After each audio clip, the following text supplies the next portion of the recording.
Naman, kasi parang niluto nila as a regular ulam. Masarap naman. Hindi ko lang talaga matanggal sa isip ko kung ano siya. Dahil may alaga akong ganun nung bata ako. So, turtle.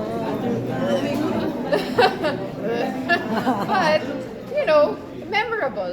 I think I'll remember it hanggang maging lola ako.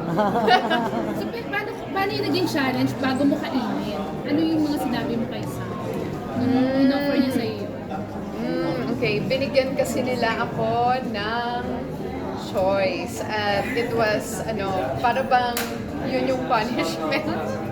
Para bang yun yung punishment. Nag-game kayo. Ganon. Hindi naman kayo nag-away ni Sam after. Muntik na, tapos na-realize ko it's just a game. Pero kakain mo pa rin ba siya? Just a bite, And then afterwards?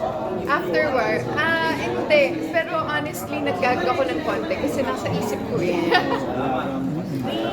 Ikaw naman, ano yung pinatikim mo sa kanya na hindi niya makalimutan? Well,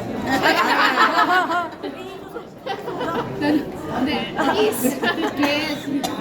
Sobrang ko yung panunita mo sa yan. Since nanggaling na rin kay FB na pag-uusap-tapan mo yung sa kanya kakasalo or parang malapit na ba to? Kita na ba natin to in the very near future? Well, of course, I can't say kung malapit na o hindi. Of course, we talk about it. Makikita namin yun sa future natin. Hindi ko alam kung kailan nyo bala. Because, there's a very important question that needs to be asked. Bago yun. Yes, it's very important question na yun. Hindi ba talaga siya ibinabagsak? Ay, hindi ba? Hindi ba? Totoo yun hindi pa ako natatanong.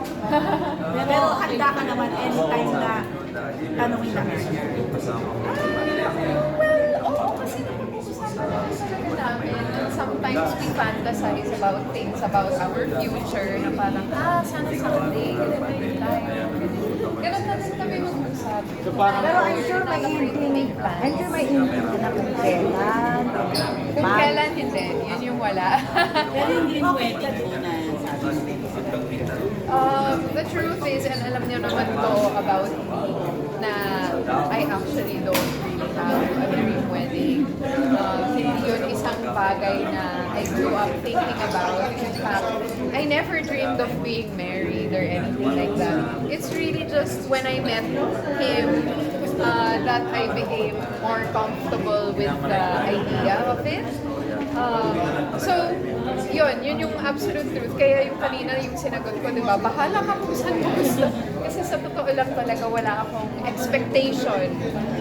Saka wala kayong destination.